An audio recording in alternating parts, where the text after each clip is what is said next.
It's good to have you with us. Thank you. For those of you who can't see the setup, we've got everything behind that is the best setup. So thank you to our marketing team for today. Hopefully this is a little bit more human, right? So normally we just have the slides up, but now you can see us and we can have a bit more of an informal chat. That's the point of today.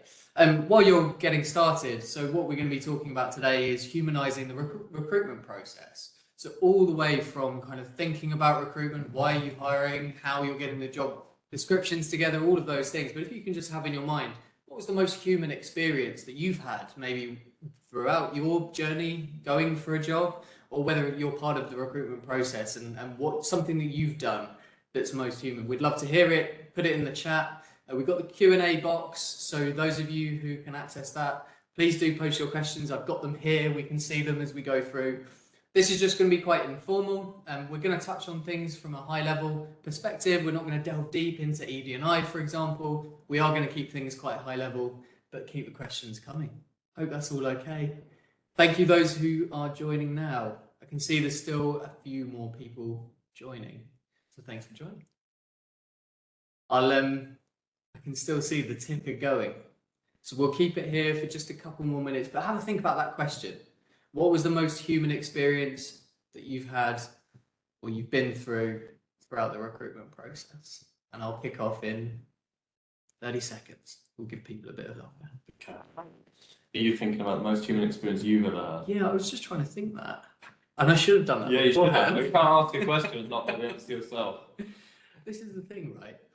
And for me, I always think about recruitment from just an interview. Yeah. I don't think about all the things beforehand. And I know we're going to touch on the technology side, but I just think about the interview itself. Have you thought about what a human element of an interview you've had is? Well, and this is the thing, right? Because when I hear human, I also hear bias. I hear, there's a challenge with, familiarity effects and all of those biases that might creep in. And I know we're going to talk about that in a minute, but to me, being human is just being nice, turning out, being authentic, right? That's the point. Agreed. I'm trying to think about a human element I've had of an interview, and I think I've had those interviews every now and again. Well, from the other side of the table, right, where my clients have done it, and there's those shocking questions you get back, like, if you were a drink, what kind of drink would you be? If you were this small when you had to jump out of the blender. Yeah. Never heard that. Great. Yeah. What? I know. We won't go there. We've gone over the 30 seconds. Yeah, so, right. Hopefully all of you have joined. So thank you for joining and listening to us waffling on there for a little bit. That was just filler time.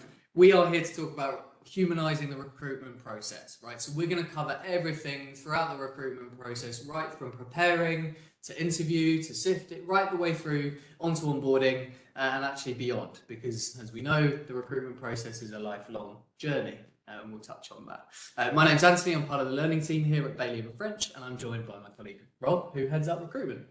Hello. I've got my slides here, so hopefully you can all see them. Again, we've got the question box, just in case you want to add in any of your questions, and we can answer those as we go. For those of you who are new to Bailey & French, Bailey & French, we evolve and help our clients evolve their process and become a little bit more human in their human experience at work, right? So everything that we do, whether it's leadership, team development, recruitment, everything has human and a strengths philosophy at its heart. So we're helping our clients to evolve and grow through those practices. As I said, today, we're just going to keep it quite high level. And this week, we've got a week of events. So this is the first of many events happening this week. So it's part of Learning at Work Week here in the UK. If you're not from the UK, or if you want to see any of the other resources that are happening, please feel free to follow these links. Follow us on LinkedIn as well, because there will be all of those kind of posts and there'll be resources that go out all of this week. So stay in touch, stay on top of things. And if you miss anything or you want to send the recording, because there will be a recording to any of your colleagues, that will be on our YouTube page as well. So thank you for joining. Rob, And tell us why we're even talking about evolving and changing the process. What are you seeing? What are you noticing? yeah, it's interesting, right? So I suppose it's one of those things that's always worth talking about. One, because it's what I do for a living, so hopefully it remains relevant. At the moment, you don't need to talk about it anymore. I'm out of a job. But I think two, because the reason it's always evolving is because the world's always changing, and we hire people, and people hire people. Therefore, the things you need to hire change. The market in which you're hiring changes as well. And I think, I mean, every generation is going to say that, but I believe that there has been a certain degree of change that no one could argue with over the past few years. So the market has shifted, and there's a danger that we are still, or some companies, it's easy to sit and try and recruit the same way that we recruited maybe even a year ago, or 2 years ago, 3 years ago. But there are massive challenges to that in recruiting in the modern day world as it stands. Yeah. So I think there's a number of challenges which we'll come on to, but if we, even before we start talking about skill shortages, demand being higher than it ever has been, and unemployment continuing to go down, it's the kind of world has changed, right? So only 2 years ago, people didn't even go into the office by law, right? And I think that kicked into everyone's forefront of their mind what they want from the world and so on. I know, as I say, we'll come on to it, but as we move into this modern world, there's always a modern world, but as we move into that, it's always important to take stock of what you do and ensure that it reflects the times that you live in, right? Right. Different expectations, different market, different competitive landscape. The costs have massively increased on people hiring at scale. Salaries are going up, as we know, so it's becoming more, it's just ever more important to be focused on this initial process. And also we're seeing kind of cultural changes that mean that actually we need to look at who we're hiring, because we're obviously doing something wrong, because we're kind of it's not working in terms of engagement and culture and from a management side of things, which we'll cover. But there's a lot there that's shifted and changed. Yeah, I mean, arguably, there's never been such a big shift in what people are recruiting for. Not just the skill sets, but like where they exist, what's required. There's huge companies that have shut down vast areas of their offices that don't need them. Yeah. So arguably, there's skill sets that have shifted of working in offices and so on. And when you're 100% remote, you hire different things in different ways, right? Yeah, and people's drivers have changed, right? Career development, flexibility, all of these things are coming to the forefront.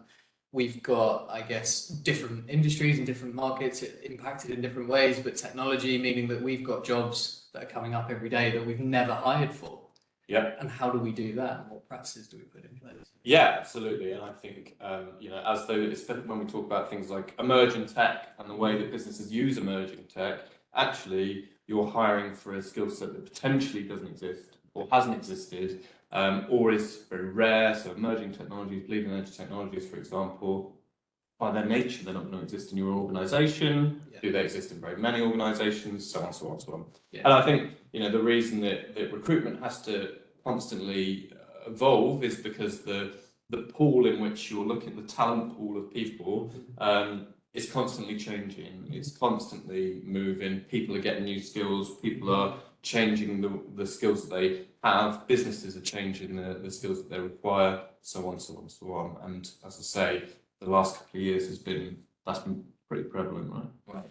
So the time is now to change. I'm sure many of you, like most of our clients, are going, okay, we're at the stage where we need to change. We roughly know what we want to change, and actually some of them going, well, we need a more human experience throughout this process. I guess today we're going to touch on maybe how, and at each different stage, how can we do that? But also a lot of people are talking about AI and technology and how do we scale these approaches but not lose that human touch.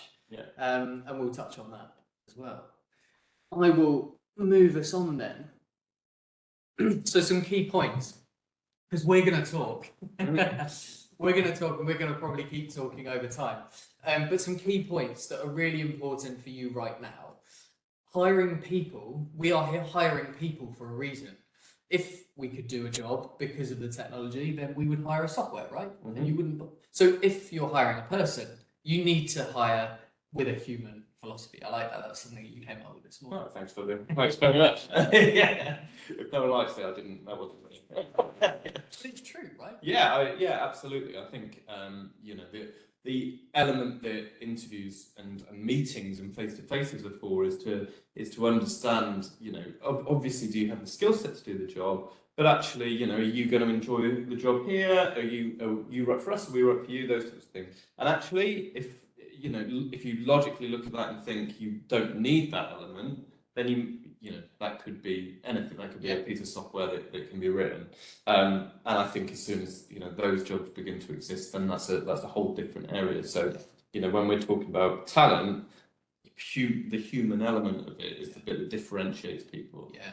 So what I like about that is you're not just going, right, here are the skills and we need that to be delivered, done. Mm-hmm. That's a machine. That's a very non-human way of looking at it. I'm not saying it's not important. I think it's a balance. But what we're saying is we're also wanting collaboration. We're also wanting relationships. We're wanting creativity, decision-making, all of these fundamentally really human elements. Yeah. So let's create a human process. Yeah, absolutely. And I think, as we're gonna come in and talk about, I touched on it with that kind of talent pool changing.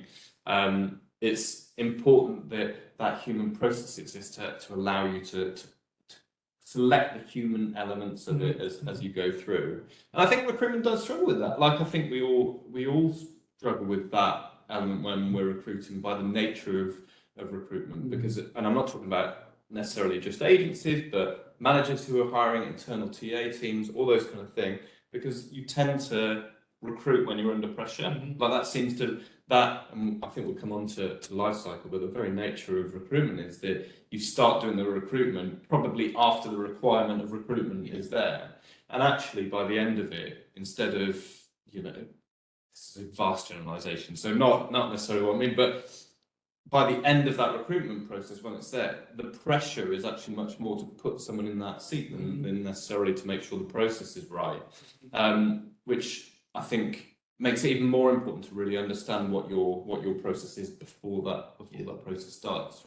Yeah, and it's interesting because I'm hearing a lot more around internal mobility as well, because career advancement and not just vertical but horizontal progression of careers is vital. Yeah. So we're also thinking about, okay, yes, I'm hiring you for this job right now, but am I hiring someone that's got the natural strengths, experiences, ways of working, ways of thinking, that's going to thrive no matter what job I put you into throughout my business? And maybe thinking about 2 or 3 jobs ahead rather than... Well, that's the dream, right? You're like, no matter how big you are, you're hiring for someone that will grow with the business. And as we talked about, those skills, hiring is a tough thing to do. So the absolute dream is to have people that grow with your company and you can develop skills into, and the skills that you're giving them are what are skills that they want to receive, right? So I think that makes it even more important to make sure that you really understand what people want from their career, what, like, say, 3 jobs ahead, not just now, and so on. So again, that we flip back to the title of everything we're talking about. If you recruit for retention rather than to kind of finger in the dam, kind of plug a hole, then you tend to have to recruit for very different reasons in the future. Although easier said than done, right? Not easier said than done. Especially with the people kind of shortage, right, that you mentioned at the beginning. Yeah. Another thing that I like that you mentioned is around hiring advocates. Yeah. So you're not hiring people, you're not hiring skills, you're hiring advocates, because most of the people that you hire, they're not going to be in the role. Yeah, 100%. I mean, more than that, most of the people that you don't hire are going to be in the process, right? So when I think you talked about it earlier about hiring someone for that job in the future. Yeah. But also you're giving a candidate experience to people who won't get that job. But just because they're not right for that job necessarily doesn't mean they're not right for a job in the future. Yeah. However, if by the end of that experience they're not an advocate for you, then that's the lasting memory. Next time you advertise a job that they will be right for, are they going to come back to you? Or are they going to go through that job process and think, I really didn't like that, and therefore I'm going to tell my friends how much I didn't like that, who might be right for that job. Yeah, and we see that constantly on Glassdoor and on all of the those types of things, Facebook, Instagram, the brand and the referral network and the talent pool. Yeah. Especially when we're talking about diversity of talent, right? Because if you're creating a certain type of experience, a certain type of brand, you might be missing a whole kind of ecosystem of brilliant people who could do the job just as well. So that's really important. Yeah, right. I mean, you've got to make sure your message is right, but also that message being right needs to not be so narrow that you lose on the diverse spectrum of people that exist in the world. I mean, it's a whole other thing, but if the world's diverse and if that diversity stops where the business starts, then it's not gonna last long, right? It encourages growth. But the whole process about even if those people sit inside the demographic that you're trying to attract, they might want to see the kind of language and experience of everybody, and if they don't have that, remember that for when they tell that story.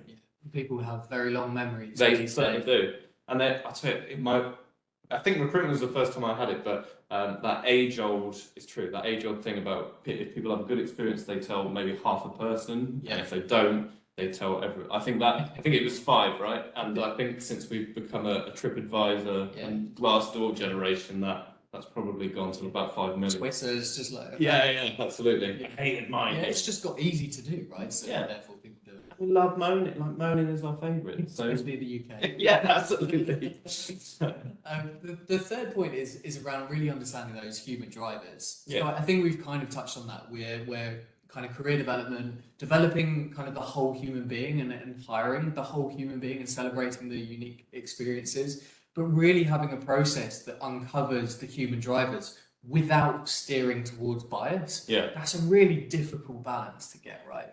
Yeah, it's tough. And I think I've always had a lot of sympathy for businesses who try and do that without a recruitment partner. So, I'm very lucky. Recruitment is my job. I can't imagine having to do my job and then another job alongside it, which is basically what recruitment is. And I think the way we do our jobs in recruitment tends to be quite proactive. So we don't necessarily have a job and then like we'll wait until someone gives us a job and then go and find candidates.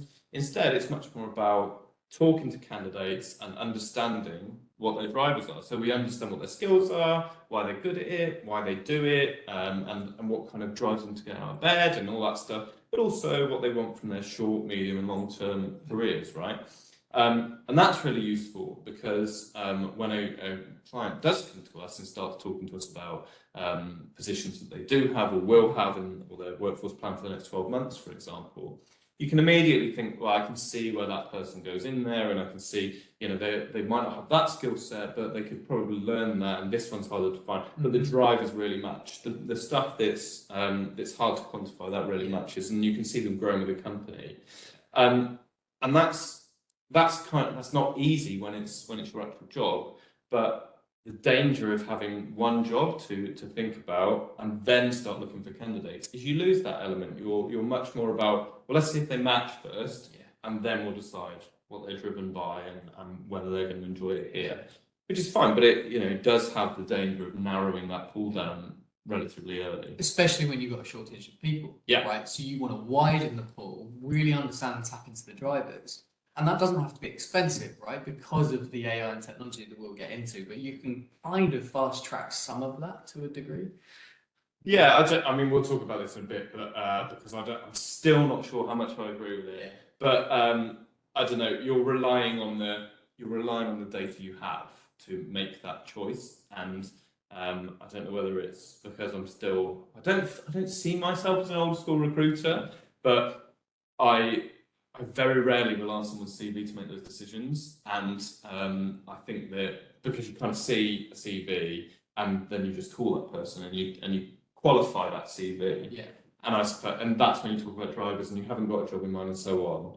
And I would potentially argue that a computer will decide whether you should call that person based on stuff that it has pretty kind of qualified in its mind. In its mind. So maybe it takes away that kind of element, and it could hinder finding that diversity element. I don't know. We'll tap into it. Yeah, it's a debate to be had. It's interesting, right? Because again, my philosophy when I started thinking about this is, maybe human is complicated.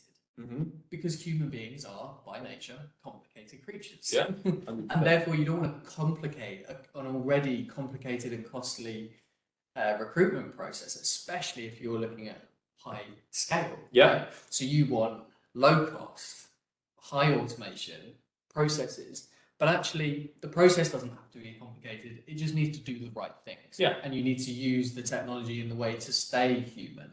Like you say, if you can automate some of it, but maintain some of the human elements, maybe the recruiter or the talent attraction team is calling the person and understanding their key drivers, but the AI and technology is telling you who you should call and shortlist. Yeah, yes, maybe. I don't know. Like, who knows what the future looks like? But yeah, I think the key there is you're right. People are complicated, but the idea of a simple process is to allow you to decide. Are those complications right for?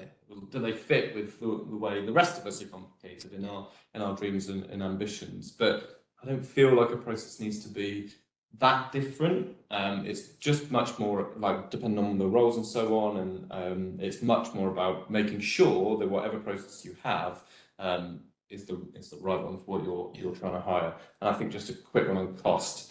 Trying to save money on things like recruitment is a dangerous game. Arguably, recruitment always seems to be either an afterthought or a necessary evil or something you have to spend money on, but not always. Some, just it's one of those things, right? Over years of being, it's something you have to persuade people to talk about. Whereas arguably, it's probably the most important thing any business will ever do is recruit and understand having the impact of having the right people in the right seats in their business. So I think trying to save money in areas it has to be very well thought through before you decide whether that's a money saving thing or not. Yeah, for sure. And whether AI is the answer to that, I don't know. Yeah, well, we'll come on to it. And as you can tell, we have these conversations with the clients all the time, and it really depends on your scenario. Keep the questions coming in. I can see a few coming through. Keep them coming. How are you using technology? We're going to be touching on it in a little bit, but what are your thoughts? What are your experiences? Where has it worked? Where has it not worked so well? What are you worried about? These are all questions that are going through, I think, a lot of people's mind right now. I'm going to move us on just a little bit because of time. And we wanted to talk about the recruitment process a little bit and start to give some tips and hints right the way through how we can start to look at more human approaches. And I think the first thing to that is, what is a human approach? Yeah. We asked the question at the beginning, what's a human experience? For you, what is human? What do we mean by human? So I suppose there's kind of two avenues of hiring. I suppose the things you look for, and one is the culture ad, which I believe is the human stuff, and then the others is skills first. So does this person have the skills to do the job? Is, I believe, by nature the skills element of it, and then everything else is the human aspect. So would this person enjoy working here? Are they driven, as we say, are they driven in the right way? And not in the right way. Are they driven by the same things, right? So kind of the right way. And so on. So I don't know. It's a hard thing to quantify, right? You can probably do it much more than me with your area, but I think businesses tend to call it kind of culture and the fit and the ad of people as they join the business. Yeah. What do you think? Yeah, it's interesting, right? Because the word human almost seems like a hot topic. Yeah, right. It's we went from employee experience to human experience, and that's great, that's wonderful. But I think practically what it means for me would be it's a really transparent, authentic. It's a feeling. I belong. If I come in and I have an interview with someone, I want to feel like I'm there for a reason and a purpose. Yeah. It's kind of that purpose-led feeling and emotional side of why I joined a company. Are they going to be committed in my development? Do they care about me as an individual, not just delivering higher profit? I think all of these things maybe speak to kind of some of those generational differences that we talked about in recent weeks, and some of those statistics of people entering the workforce. I don't think it's necessarily a generational thing. I just think it's because of all the changes. New world, right? New world. I think all of those emotional elements to why someone chooses a job. Yeah. Is what I mean by human. So, like, am I going to be treated as a commodity or a person, right? Yeah, and I think that's right. I think, if we we started at the beginning when we were filling, talking about, have you ever had a human experience, a human interview experience?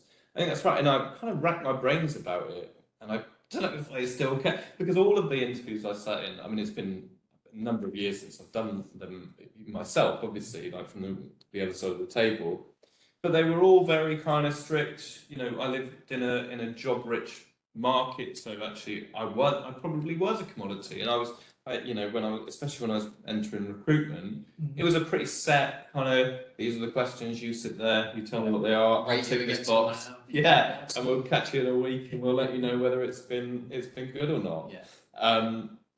And I probably would argue that sits on the non-human side of the spectrum. But sitting in on the other side of the table, as I have for a decade in recruitment and advising clients and sitting in customer meetings and so on, I think you do see a shift. Like, you do see that side of the table has changed, and there's a lot more conversation about drivers and what do you want from your career and life, and what do you want from us, type of thing. Yeah.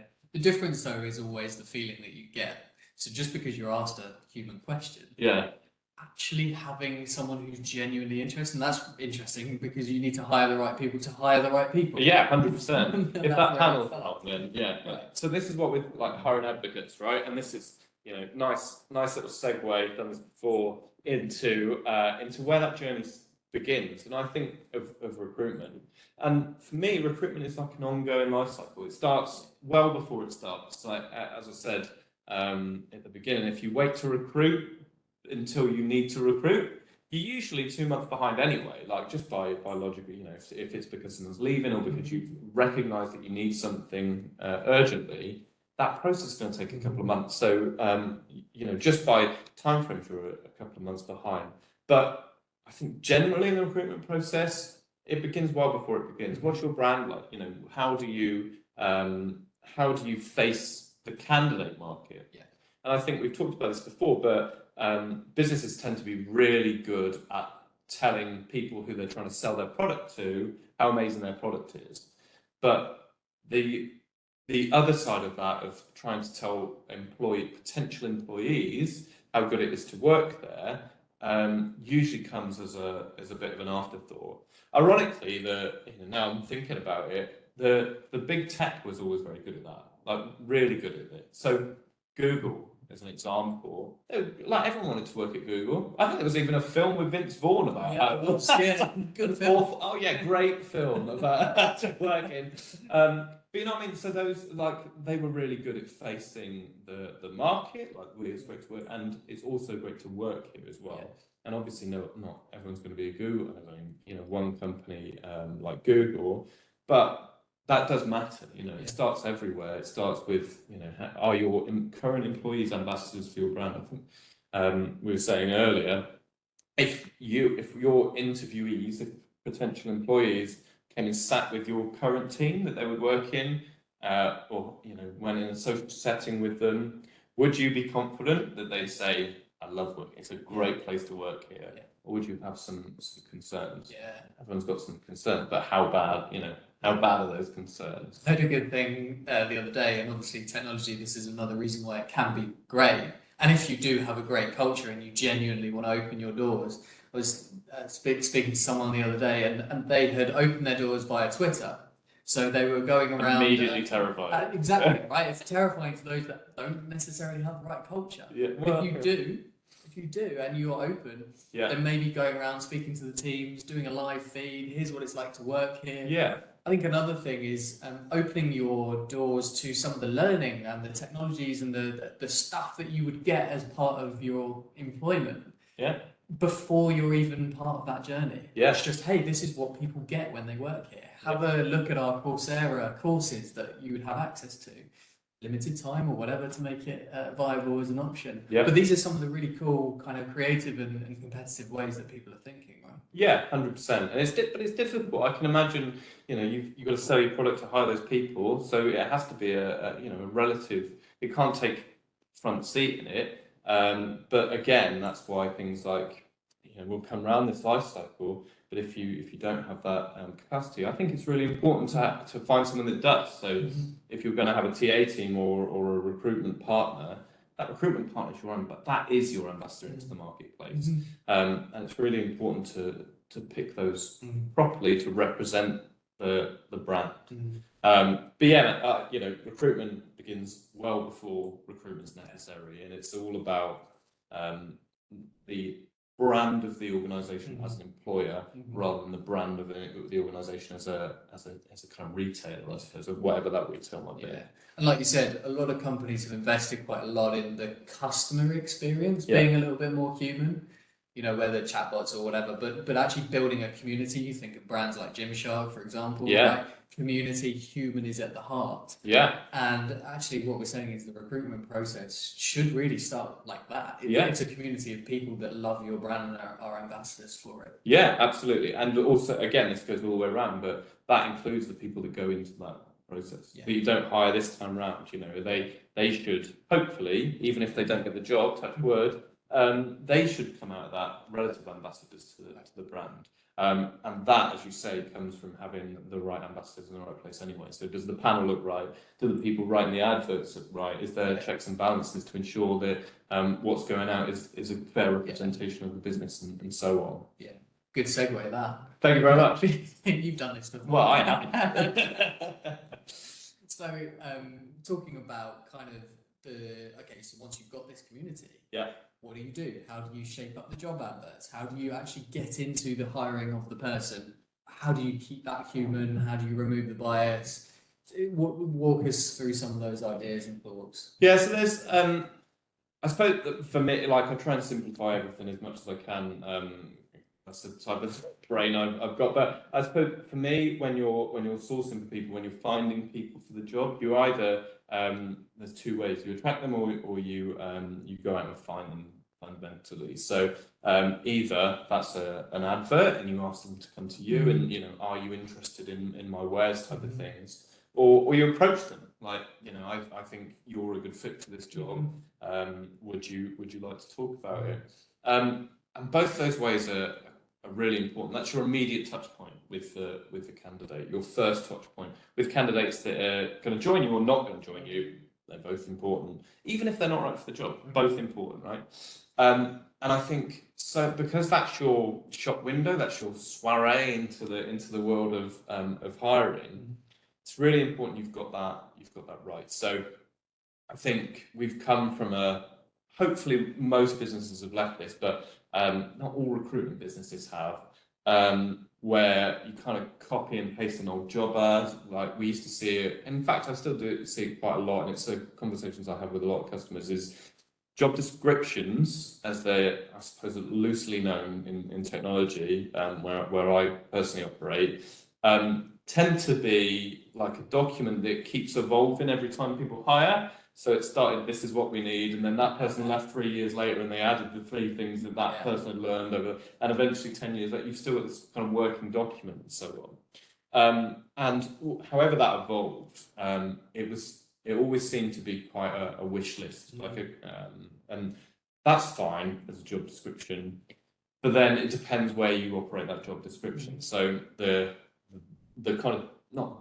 damage, but the first interaction you then see is that job description being copy and pasted into an advert, which is a completely different thing, And an advert is a piece of writing to entice people to have a conversation with you who might be a potential employee of the future, not a list of skill sets. And I think a list of skill sets properly dehumanizes the process. Whatever your opinion on it, if you're just saying these are the things that you have to have, that's not.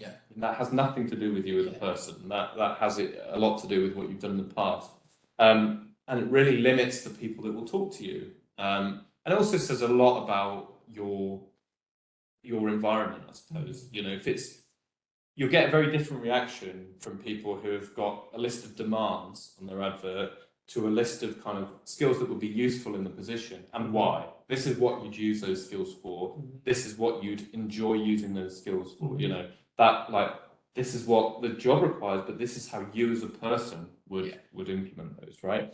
And that, even where that job advert's placed is important. So, because everything's read into by people. And then I suppose the attraction thing has the approach thing has all the same stuff. So if you're choosing a recruitment partner who's going to go and find that stuff for you, they need to have that message right. Like, it's not just, you know, have you got all this stuff? Great. Do you want an interview? It's, have you got all that stuff? How do you want to use it? You know, what do you like? What do you enjoy? So it's that, but whatever it is, that's that first real kind of out into the market. Your brand as a business is, this is who we are. Wouldn't it be great to work for us? And then that second touch point is, now we're actually looking for people. Do you want to join? Yeah. And I like the idea of, so of course, language is really important. We know that throughout jobs. We know that, for example, men tend to go for jobs even though they don't necessarily have the skills. So all of these things written on those adverts are incredibly important for getting the right people on board. I'd like some creative ways of, you know, let's have a LinkedIn video from the hiring manager. You know, let's think of some really human ways to engage people, and also be really open to, okay, this is what we need the role to deliver, X, Y, Z. But how you do that can be quite unique to the individual, right? What strengths are you using? What experiences? You may not have done the thing before, but you've done these 10 other experiences in life that are actually really relevant. So what you're trying to uncover is not kind of a competency, hey, I've done these things before, therefore I'm going to be more successful going forward. You're almost creating a, tell me why you think you and your thought process and your natural way of doing work is going to be successful in this context. And almost by getting that information, I think you're right, you're kind of opening up that talent pool and the conversations that you're having. Yeah, and I think that's right. Like, you're looking at more, you know, outputs. You know, what the skills that you have. Like, fine, this is a list of skills, but the skills that you have, how would that help you achieve this job? Like, not so narrow-minded. I mean, obviously that doesn't work in anything. If you work in technology, if you work in a certain suite of tech, then you have to have that potentially. But yeah, how do you operate that? And then, you know, I think the way you get there, that's down to you. So if you have, as an employer, so if that's the way you're going to operate, how would you do this with your skill set? Then it's, well, if that's, then how do you screen for those things? What does the interview process look like to make sure that you're finding the right things? Right? The onus is on you to understand that. And I think that comes, I mean, that's interview process and stuff, I suppose, but also looking through the CV. You know, hopefully we might not even have time to talk about how AI runs, but that screening of, before you kind of go through that interview process of how do you look for that in those CVs? You know, that's equally important. How, you know, are you looking for how well a CV is written? Are you looking for keywords that match? Or are you looking for, I don't know, like, that's a really hard part to remain human, especially when the pressure comes and that a hire needs to be made. You know, are you just, have you got a pile of CVs on your desk that you just smash them through? Or do you have time to look at the people behind those CVs? So almost what you're saying is, if there's someone behind here going, okay, I've got, this is on my agenda, this is high topic, this year we're going to get our recruitment process just evolved slightly, right? We're not going to chuck everything out because you shouldn't. It's there for a reason. It's been evolved over time. But we just want to sprinkle the human stuff into it. Almost what you want to do is create an activity list of all the activities that you do, and think about the way that you do it, and just really challenging yourself on, okay, how can we make that a little bit more human? How do we make that a little bit more human? How do we make that more inclusive? How do we make that more transparent, more authentic? And also, is it how kind of relevant is it, or how accurate is it in terms of the culture? Because once someone steps through the door, are they going to be hit with a very different culture? In which case, all of your efforts are probably going to go down the drain anyway, because retention is important. It feels simple, doesn't it? Like, decide what you want, go and find it, and then ask someone if they've got it, and make sure you provide them. But but it is challenging. You know, it is make sure that you understand what you want is tough, especially in an evolving market, and to move with the market is hard, and it's very labor intensive. But it's the most important thing you'll probably ever do, right, as a business. Yeah. Well, I like what you and the team are doing at the moment with the strengths discovery piece. Yeah. So anyone candidate-wise or any of the clients looking to kind of, I guess, build the self-awareness of someone going for an interview in terms of not just what skills do they have, but also what do they love doing? Yeah. What's their intentional reason for being there? How do you kind of help them reflect on those things so that they can communicate them better at interview, which we know they're then likely to be more successful. I like that kind of strengths approach. Yeah, it's really important. And I think I was saying to you earlier, it's interviews themselves are a challenge because actually there are many people who are very good at interviews because they've had lots of interviews. But there are many interviewees who are not very good at interviews that I've worked with over the years, who are no less skilled at being candidates, but they just have less experience in interviews. So it's very, as an employee, you've got to be really cautious about whether your process allows you to hire someone who's not good at interview but is good for the job over someone who's really good at interview but doesn't necessarily have the skills for the job. But absolutely, those, giving candidates access to things like skills training and strengths training, that negates that ever so slightly and brings that down. Yeah. Really useful tool. I'm conscious of time and we do want to touch on the technology side of things, but just quickly on onboarding. Yeah. And almost kind of, I think you were mentioning a stat around more than 70% or something drop out after the third stage of an interview. Yeah, I think, the number of, so the part once you've, that decision's, I suppose, been made is, how many interviews you've got, why have you got that many interviews? So it's about smooth process, right? Like everybody recognizes this, but it's, there's the flip side of recruiting being so important that I think there might be a temptation to make sure you're making the right decision by getting them back in 7 times, and is that necessary? Usually not, but who knows?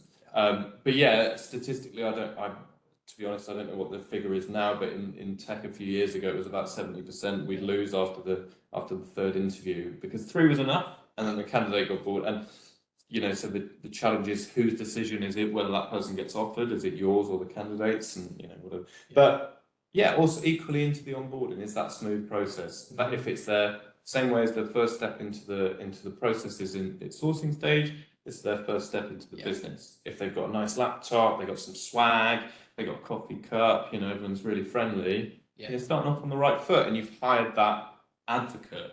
At the same time, if they come in, there's no one there, it's a bit lonely, the one person they did see was rude to them or maybe exiting the business or whatever, that will stick with them for a long time. So, I suppose it's about that kind of the smooth efficiency of that entire life cycle.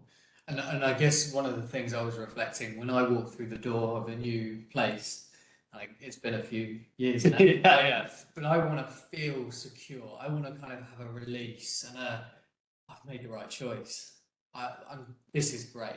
And normally people leave, they don't leave jobs, they leave their managers, right? We say that a lot. Yeah. But also people stay because of their managers, and people stay for the people. Yeah. And I think, the whole point of this is that the world is a tough place now, and the hardest part of recruitment is probably that it takes a lot for someone to leave. It's certainly more than it used to.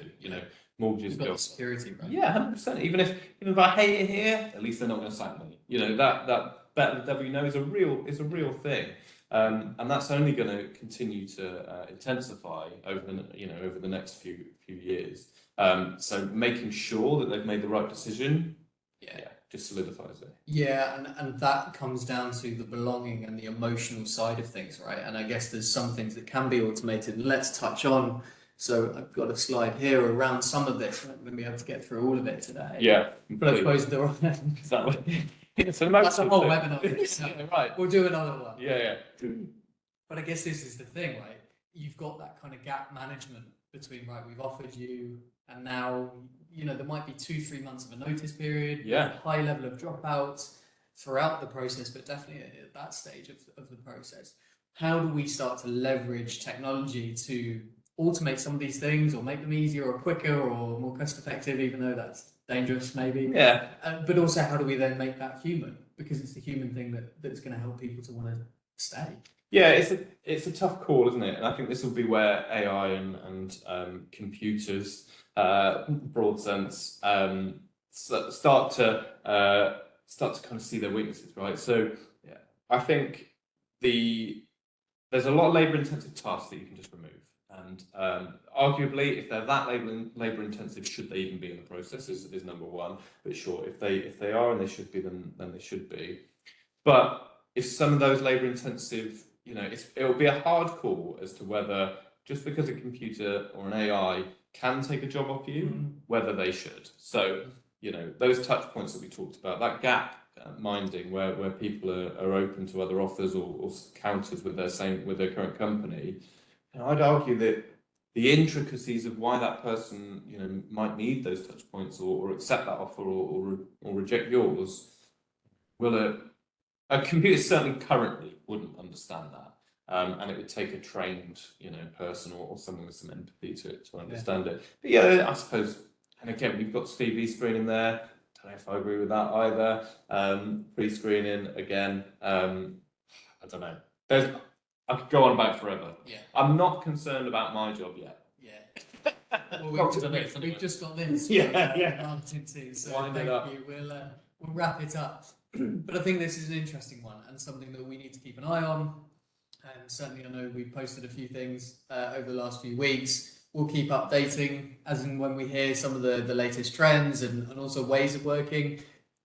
You're right, screening is probably a dangerous one because of all the EDI side of things. We need to be really conscious of how we're using tech and not kind of going backwards in how we have been recruiting and making good strides in those areas. But I think things around data and analytics, things around some of those little communication tasks that make the transparency really easy, maybe giving people access to some of those onboarding resources that help them feel like they belong before they've even walked through the door, I think could be quite powerful. Thank you, everyone who's kind of come on. If you want to stay behind and we can go through some questions and things like that, please put them in the questions box. Hopefully that's been useful, Rob. It's been good to talk to you. You too. I'm sure we'll do another one because we've run out of time and there's so much more that we could talk about. Yeah. But hopefully you've got some of that that's been useful. Hopefully you've got some tips that you can bring into your strategy and your work right now. Rob and I can be available on LinkedIn or email us, give us a call. We're happy to help and just kind of go through that thinking process with you. We're here to help. That's what we do. We've also got the learning team who post things quite frequently on LinkedIn. We've got the recruitment team who are also posting jobs and opportunities and always looking for ways to support our clients. So please get in touch with us. We've got those week of events that are happening. So if you've loved this one and you want to give the Strengths Discovery, for example, that's tomorrow. We've got a more public sector specific webinar on Thursday, which will be cool around leadership and the public sector. And I think that will be touching on retention, right? So there's quite a lot of overlaps there. Thank you for watching. It's been great to have you with us. I will keep being here for questions, but thank you for joining. Thank you.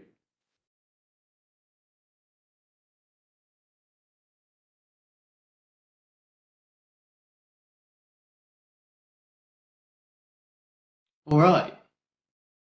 Hopefully everyone can now hear us and see us. Welcome to this webinar. We will get started